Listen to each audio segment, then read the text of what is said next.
pada podcast Info Indonesia TV kali ini kita kehadiran tamu cukup istimewa. Beliau adalah Dr. Ardian Saptawan MSI, dosen Fakultas Fisip Unsri. Selamat datang Pak. Selamat datang, terima kasih banyak. Ya. Assalamualaikum Pak. Waalaikumsalam warahmatullahi wabarakatuh. Kita mungkin langsung ke topik utama Pak, terkait hangat-hangatnya soal Pilpres 2024 ini. Bagaimana Pak situasi dari pandangan Bapak? Iya, ada suatu kejutan ketika dideklarasikan bahwa Caimin menjadi calon wapresnya Anies. Nah, ini sudah mulai ada riak-riak ya. Ya bagus juga ini supaya ada suasana baru karena pada sebelumnya ini kan saling mengintip nih ya dari pihak pasangan ini ya. Saya masyarakat sudah menunggu ya, karena waktu September ini sudah berjalan, mereka harus menetapkan Oktober tuh harus sudah daftarkan kan. Nah, oleh karena itu di sini saya rasa suatu dinamika sangat baik. Jadi masyarakat itu tahu kan siapa dan mengapa gitu. Hanya ada beberapa pihak yang sedikit agak terkejut ya. Nah, sehingga manuver-manuver mereka yang mengakibatkan mulai muncul isu-isu di masyarakat yang macam-macam gitu ya. Isu-isu seperti apa itu Pak? Ya seperti ini Caimin tiba-tiba sehari setelah deklarasi dipanggil lagi oleh KPK. Kemudian ketika Caimin hari Kamis kemarin itu kemarin Rabu ya. Datang ke Tanah Talaut yang undangnya merasa nggak mengundang gitu kan. Jadi ada sesuatu yang keanehan gitu ya. Nah sehingga ini membuat percikan-percikan demokrasi lah gitu ya. Nah kemudian juga mulai gerakan-gerakannya dari pihak Prabowo gitu ya, lebih konkret lagi mendekati beberapa tokoh-tokoh kita gitu untuk menarik. Saya rasa itu ya masih yang wajar saja ya, yang wajar-wajar saja. Dan masyarakat kalau kita lihat itu responnya masih hati-hati, mungkin masih terkejut di masyarakat. Jadi justru yang agak sedikit meriahnya ini justru para tokoh-tokoh politik yang iya, masyarakat belum ada kan yang pendukung-pendukung yang kemarin itu belum ada reaksi nih. Tapi hanya dari kader-kader partai saja yang sedikit ada reaksi ya. Nah gitu. Penunjukan dari Caimin sendiri menurut Pak Ardian sesuatu yang mengejutkan atau memang sudah direncanakan? Cukup mengejutkan karena masalah begini, dia kan termasuk perintis koalisi Indonesia Baru dengan Prabowo. Dua partai ini kan, dan ini masih bertahan gitu kan. Nah tiba-tiba dia perintis koalisi ini justru ikut ke koalisinya Nasdem gitu.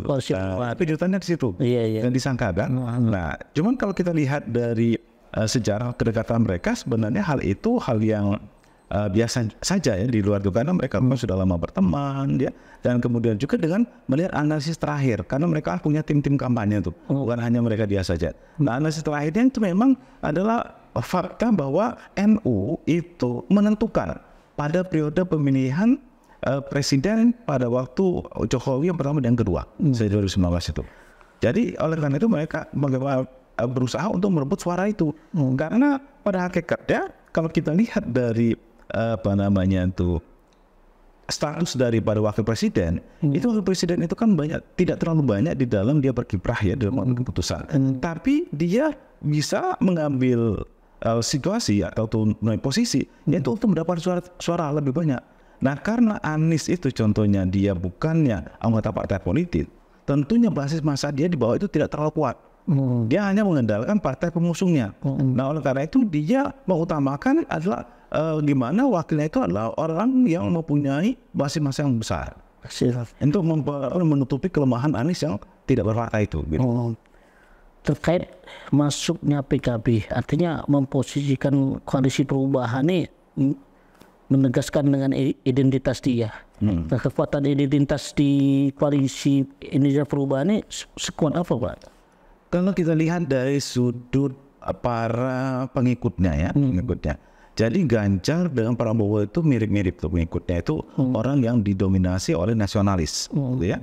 Jadi meskipun ada beberapa yang religius, tapi lebih kepada nasionalis religiusnya. Tapi itu sedikit. Nah tapi kalau di Nasdem tadi awalnya yang koalisi perubahan ya, koalisi perubahan ada Nasdem, PKS, kemudian Demokrat. Nah ini dia belum terlihat betul sebenarnya warna identitasnya. Cuma memang isu di luar bahwa ini sudah kuat gitu ya bahwa ini politik identitas. Padahal di sini Islamnya itu cuma PKS gitu. Ya kan? Pada akhirnya kita tahu justru mereka ketakutan dengan Islam karena kalau agama dibawa itu pengikutnya mayoritas di Indonesia kan.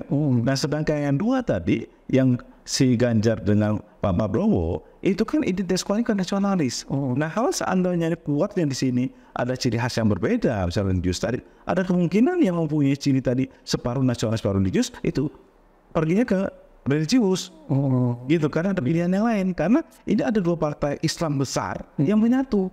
Nah gitu loh.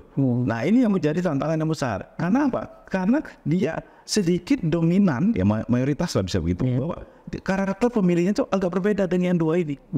Nah, jadi sehingga dia meskipun barangkali jumlahnya agak lebih sedikit ya, dari pendukung dua itu ya, koalisi itu. Karena tapi dia tidak terpecah, kemungkinan dia bisa berimbang. Berimbang dia saingan. Caimin kekhawatiran ini salah satunya mungkin Caimin dibidik KPK ya dengan kasus 2012 yang lalu. Itu terjadi politisasi politik atau pencitraan politik gitu. Nah, kalau saya lihat itu lebih daripada pencitraan politik. Karena apa? Karena kan tersangkanya sudah ada, sudah tahu dan sudah diputus gue. Nah, aja pengembangan dari situ. Ini saya saksi kan? Ya betul kata ada pejabat mengatakan dia hanya sebagai saksi saja. Ya saksi itu kan di KPK di luar kan citra, citranya wah ini dipanggil nih gitu kan, itu satu. Kedua pasti suatu tindakan itu pasti ada tujuan, ya kan. Nah untuk level-level yang sudah nasional seperti itu tentu efeknya kan tinggi, ya kan. Nah ini yang ditahu orang itu, ya wah ini pasti ada penekanan ini. Dan itu juga jangan lupa orang-orang kita ini suka ya yang berjiwa flamboyan juga nih. Nah diekspos juga oleh kelompok-kelompok yang sengaja membuat citra bahwa Caimin itu ditekan. Nah sama-sama ada saling ingin mendapatkan keuntungan dari situasi itu. Memanfaatkan ya Pak ya. Yang jelas ujungnya itu sebenarnya pencitraan politik yang diambil mereka. Apakah itu itu merugikan atau menguntungkan? Ya karena KPK tidak bicara betul, KPK tidak bicara betul citranya. Citra itu KPK nggak bisa itu berkelit daripada itu. Apalagi ini sudah 12 tahun gitu kan. Jadi ada hal yang aneh gitu. Nah, kalaupun KPK itu ya KPK harus jelaskan gitu. Tapi kan KPK nggak menjelaskan. Apakah ini memang ada upaya untuk penggerusan dari koalisi ini Anies Caimin? Kalau penggerusan mungkin tidak, tapi lebih kepada mewanti-wanti kepada calon pemilih. Sehingga pencitraannya itu diupayakan ya paling tidak orang yang jadi ragu-ragu itu untuk memilih yang lain. Itu larinya ke situ kan. Karena ceritanya apa? Karena mereka ini mempunyai dasar yang kuat tuh. Caimin itu kan adalah pengikutnya itu adalah Islam tradisional. Terlepas daripada mereka bilang bahwa ini ya NU dengan partai beda ya. Tapi ingat, dari Islam tradisional itu memegangnya apa? Dia patuh pada omongan kiai, pemimpin loh. Gitu ya. Nah, ini yang pengaruh besar ke bawah. Itu satu. Buktinya Mahfud Amin tidak berpartai. Dia orang NU. Ya. Menang Pak Jokowi. Ngalahin Prabowo. Yang padahal kedua itu Prabowo sudah kuat. Nah itu jadi basis itu memang Islam tradisional itu dia justru yang orang-orang yang sifatnya fanatik gitu, Bagaimana kekuatan dua kandidat lain?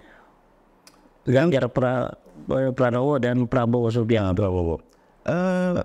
Memang berdua ini dia bersaing di dalam mengambil pemilih ya, karena karakter pemilih mereka itu lebih kepada hampir sama, itu nasionalis. Nah, nasionalis ini bertemu di kedua pihak ini dengan bentuk yang sama gitu ya. Ini kita lihat pada pemilihan terakhir kemarin. Ini yang menentukan justru kan si NU, Pak Mahfud Aminnya. Kalau ininya jaraknya sedikit. Jaraknya sedikit, persentase perbedaannya itu. Nah, kemarin aja cuma berapa persen tuh ya? Kalau nggak salah nggak sampai 3%-an ya. Ya 3-4% jarak itu. Nah, itu setelah Pak Jokowi mengalahkan Mahfud Amin, dari situ kemenangannya. Jadi NU itu menentukan pemilihnya. Nah, sekarang ke NU ini kemana? Tadinya kan kalau kita lihat perjalanan kan Anies kan mau ngambil Hovifah, ya kan? Nah, itu NU juga itu di sana. Hovifahnya nggak mau. ya nih meragukan gitu ya. Nah setelah ini nggak itu pihak-pihak ini mungkin sudah merasa ditahan nih, ya kan, udah merasa kebenaran lah. Ketika mereka melakukan manuver ngambil Caimin, nah itu bisa gelombang besar yang coba gitu. Posisi Partai Demokrat pasca keluar dari koalisi Indonesia Perubahan di mana kekuatannya, Pak? Nah, Demokrat ini seperti sekarang itu sedang mencari jati diri dia. Jadi seperti kehilangan arah gitu ya, seperti kehilangan arah, mempertahankan dirinya di koalisi perubahan dia malu, ya kan? Dia mau masuk ke tempat lain, dia sudah mencanangkan bahwa mereka itu berdiri sendiri, ya kan? Tidak ini berapa ini tidak terayulah mereka untuk ikut-ikut itu. Nah, jadi sekarang serba salah nih dia, serba salah. Sebab bagaimana? Mereka itu karena Partai Demokrat itu seperti partai yang mempunyai kursi di parlemen, mereka berusaha untuk mendapatkan kekuasaan. Nah sekarang kalau dia bergabung dengan dua itu, mereka nggak dapat kekuasaan nggak? Artinya begini, ujung-ujung itu bagi menterinya, bagi kursi nanti, dapat nggak itu? Sedangkan mereka sudah istilahnya sudah ketinggalan kereta ini. Nah permasalahan mau bertahan di sini ya mungkin ya rada malu-malu gitu. Tapi artinya kalau seandainya ini masih ada waktu, kalau dia masih bisa tertarik lagi ke ini. Nah koalisi perubahan akan kuat. Cuma iya tambah kuat. Tapi kalau dia masuknya ke PDIP atau di ke Prabowo, mungkin tidak terlalu diperhitungkan mungkin. Karena dia partai terakhir masalah yang masuk. Lah gitu. Nah di sini ya dilematisnya tidak diperhitungkan seperti apa? Tidak diperhitungkannya itu apa? Tidak diperhitungkan di dalam bagian kekuasaan. Orang sudah bagi tempat gitu. Dia terakhir, gerbong terakhir. Nah ini khawatirnya nanti dia apakah yang sedang dipertimbangkan apakah dia jadi ini oposisi aja sekalian. Nah, so bagaimanapun juga kan mereka itu kan akan partai politik itu berusaha untuk mencapai atau menggapai kekuasaan. Nah kalau dia tidak bisa menggapai kekuasaan secara langsung, dia apa yang dicari? Pencitraan. Nah supaya ada kemungkinan dia non polisi? Di luar itu ada kemungkinan, ada juga kemungkinan itu ya. Karena tapi dengan resiko tadi. Karena masalahnya Partai Demokrat itu bukan partai mayoritas ya. Jadi mereka itu resikonya ya bisa-bisa dia tersingkir nanti. Permainan politik demokrasi Indonesia. Iya, bisa begitu. Dia begitu. Nanti artinya dalam kekuasaan pertama mereka ini. Nah, yang permasalahannya begini, nanti tidak sekedar masalah presiden, tadi akan berimbas ke legislatif.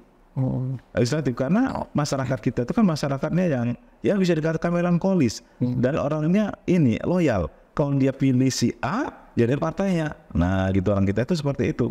Nah, karena seperti itu, jadi ini akan berimbas nih, akan berimbas. Apalagi kan sekarang banyak misalnya kalau pilih A, maka partai ini akan menang. Itu yang ini mengikat terus ini mengikat pencitraan itu. Nah, sehingga nanti dia akan terpukul sebenarnya Demokrat dengan seperti ini. Dia untuk mengubah bendera udah agak susah karena masalahnya itu tadi dia tidak ada yang menjadi ikon dia ya untuk mengangkat perhatian masyarakat untuk memilih mereka di legislatif. Jadi kosong sekarang. Nah kalau seandainya dia itu ikut-ikutan ke partai lain, ada koalisi yang sudah ada yang lain, itu mereka akan terbias gitu, kurang dilihat orang. Nah sekarang bagaimana dia berusaha untuk mengangkat citranya lagi. Nah itu tadi, apakah dengan cara dia tetap berkoalisi, keluar dari koalisi sendirian, jadi oposisi dia, apakah dia balik lagi ke perubahannya dengan yang skenario mungkin perlu dibuat-buat yang membuat citra mereka tidak jatuh gitu. Nah itu mungkin lebih bagus. Saya rasa dia masuk lagi ke perubahan itu lebih kuat dan lebih bagus ya. Lebih kuat. So nggak mungkin dia akan nggak mungkin ya Prabowo dan Ganjar itu nggak narik dia menjadi wapres. Nah itu tidak mungkin. Sudah lepas itu. Nah itu kan karena apa? Kalau Prabowo narik dia atau Ganjar narik Pak AHY itu menjadi wakil, citranya jatuh dari masyarakat. Gitu. Nah ini yang cukup menarik dari ini ya. Nah sehingga itu tadi manuver mungkin mulai muncul yang ya dengan berbagai cara untuk merusak citra itu gitu.